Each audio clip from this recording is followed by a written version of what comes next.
Alright, back again. I promise I am going to finish watching, making these videos soon, but I just keep saying things that need further clarification, I think, because obviously in my last couple of videos I was getting into some like bit more like wacky stuff, some more outlandish theories.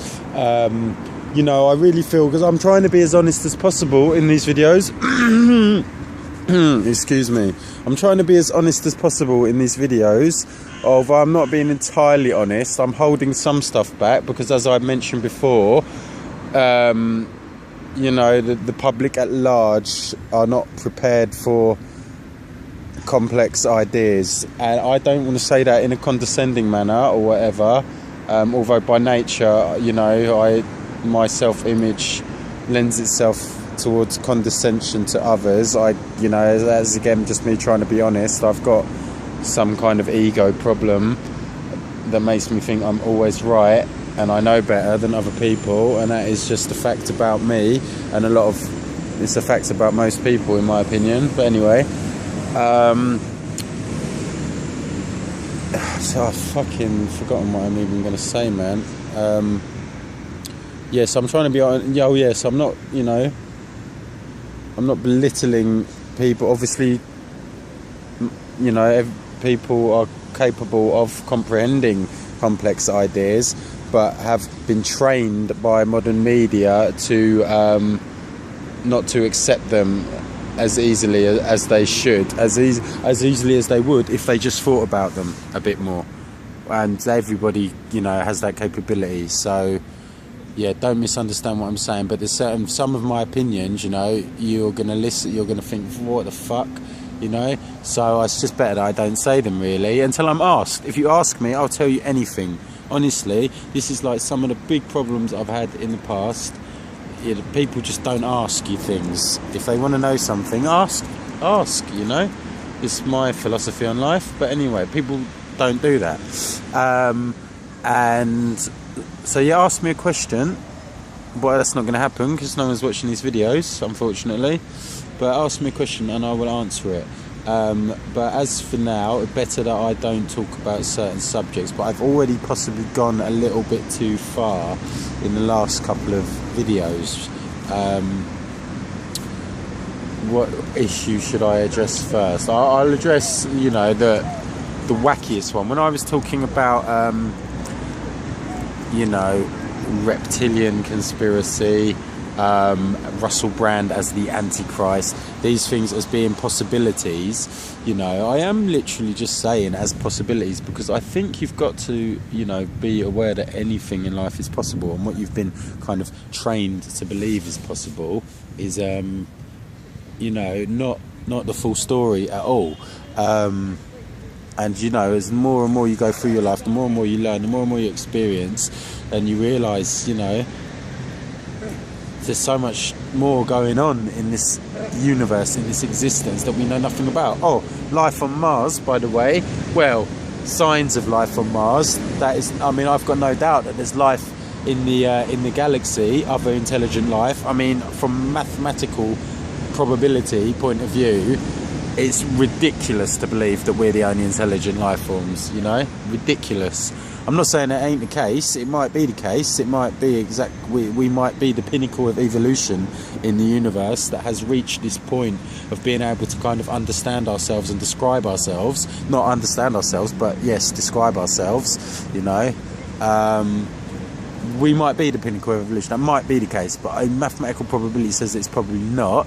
History, secret histories that you can find out more about that are suppressed by, you know, ruling classes everywhere. They might also lead you into to more information on that subject. I'm just being met by a dog here. Well, she don't knock at your end. Yeah, she's all right. You're alright, she's a little nuisance. She's yeah. so friendly. That's it. She don't become a nuisance. Hello. What's that? What's her name? What's that? Dolly. Can you see Dolly? Do you recognise that person? That animal? Look familiar? Probably quite confusing for a dog, isn't it? It's Yeah, she technology. She watches the TV. Oh right. Oh, she knows where it is then. Yeah. What's her favourite programme?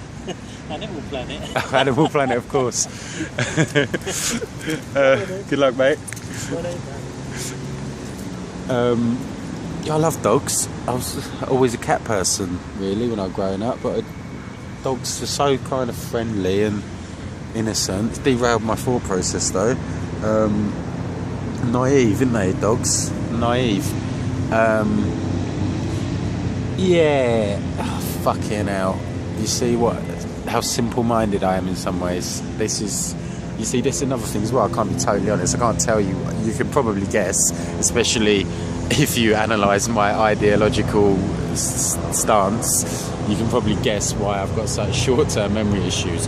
But again, it's not the sort of thing that you can talk about and post and upload in a public forum and expect to be employable afterwards. And a lot of the things that I've spoken about that applies to, I'm really, fucking my chances of employability in many ways by making these videos, which is probably a good thing for that reason, that people aren't watching them. And it is, again, another reason why I'm going to have to stop making them soon, because it's like, I've said my bit, now let's get on with your life sort of thing.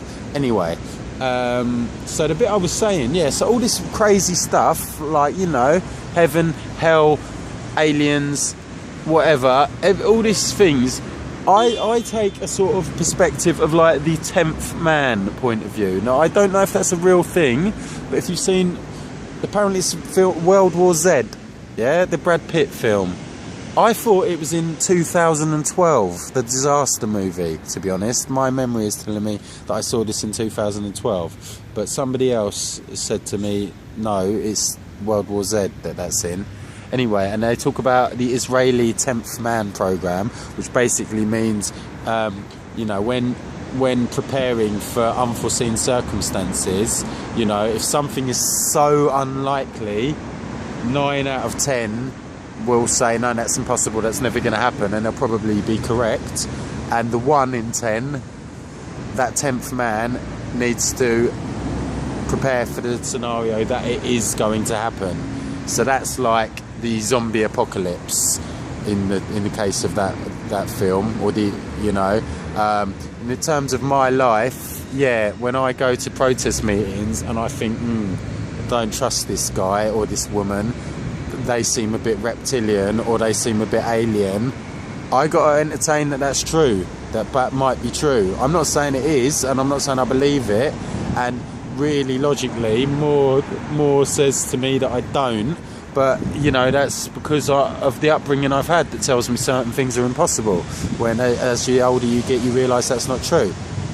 So anyway, that's my aspect. That's the way that's the perspective from which I approach these kind of crazy theories. And it just did occur to me at one point that Russell Brand came out looking so perfect, looking like he was going to really, lead us out of the darkness, and speaking such beautiful words. Honestly, some of the stuff the guy has said is just so incredible and so on point. But it now seems to have just been reduced.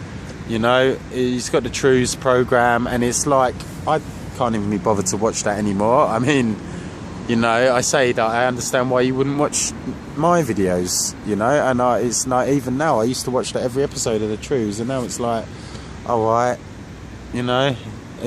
I get where you're coming from, and I can't be bothered to watch that anymore. And I almost think, is that part of the conspiracy, this whole year of really listening to him without any further action? It's like, alright, so what, who cares, now? And it's like, then you go on Newsnight and Nigel Farage comes out looking, better. And, even though anyone with half a brain knows that Russell Brand is far superior being to Nigel Farage in more or less every respect that you would care to mention. And, but, they fucked him, didn't they? Like what's going on in the media. You're getting all these suddenly, in the aftermath of that, a lot more negative articles. He did his programme the other night as well about drug, legalisation of all drugs, which I think is a valid philosophy. I agree with it. In fact, I think all drugs should be illegal, or all drugs should be illegal. Yeah, it's like you can't have cannabis illegal and say whiskey's alright, you know. I don't think you can have. If you say any intoxicant is illegal, a la Sharia law, for example, which obviously does have a lot of kind of bad or archaic aspects to it in terms of physical punishment, corporal punishment, whatever you want to call it, but some aspects of, you know, I don't even know if it's Sharia law or if it's just, you know, religious ideology. I don't know, but you know, according to Islam and probably most other religions, no toxins should enter your body at all, and I think there's good reason for saying that at all. As much as I do think a lot of toxins can help the mind in some ways, we're living without any of them, and that includes probably sugar, maybe, I don't know. It definitely includes coffee, you know, includes pharmaceuticals, you know, but you know, they've got good purposes, haven't they, a lot of them. So we can't necessarily live like that. We shouldn't necessarily live like that, but I'm saying that's the choice, you know. You make it all illegal because you shouldn't put anything in your body, or you make none of it illegal, because at the end of the day, you know, what's the difference? You know, what is the difference? Are you making it illegal because of the effect or because of the dangers? Because I promise you, in small enough doses, even like heroin, is not dangerous. Do you know what I mean? Like, I've never taken heroin, by the way. I would say that, just to prove I'm speaking objectively, you know. Yeah. So anyway, that was the first thing. Russell Brand, the Antichrist, really crazy feel, I know, but it's just giving credence to it, and the whole thing of there being a reptilian overlord race. Well, they're probably not reptiles, but there is an overlord race, even if they're just the chattering classes, you know. So I just wanted to clear that up a bit. I don't know if I did that, you know, but I just wanted to make that one seem a bit, you know, just establish that I'm not maybe as crazy as I appear sometimes, or maybe I'm worse, I don't know. Yeah, and I want to make these videos today because you can see the old beard is getting a bit out of control now. It's still getting in my mouth when I'm eating. I'm getting food all over it. I feel like Mr. Twit, you know. If you've ever read Roald Dahl's Twits, brilliant book, was my favourite book when I was a kid. Really short book, honestly. If you haven't read it, go and read it now. It probably only takes an hour or two to read. When I was a kid, I could read it in a day, you know. So I guess, yeah, yeah, just read it, man. It's a brilliant book. The Twits, horrible couple called the Twits, Mr. and Mrs. Twit. The guy likes to keep tasty morsels of food in his beard, and I experienced this one. So after I'd had a large, you know, sausage and bacon sandwich, sausage, bacon, mushrooms, egg and onion, I think it was, fried breakfast in a roll, heaven, and about half an hour later something fell on my shirt, and I thought it was like a small slug, and I found out it was a mushroom that had obviously been stuck in my beard for a while. So, you know, beards, as much as I like wearing it in some ways, it is a bit irritating, and today is the day that I'm going to shave it off. So I just wanted to make these videos because this is the Mike Cunt uniform in many respects. Another thing is I'm going out tonight, and so I'm pandering to society by looking presentable when I do so. Sorry about that. Yeah, it's very hard to live by your principles in this world. They make it that way. They make it that way. Alright, that's enough about that. I think I've got 2 more things to address, so I guess that's going to be 2 more videos, and I'm going to do them now. I will be back.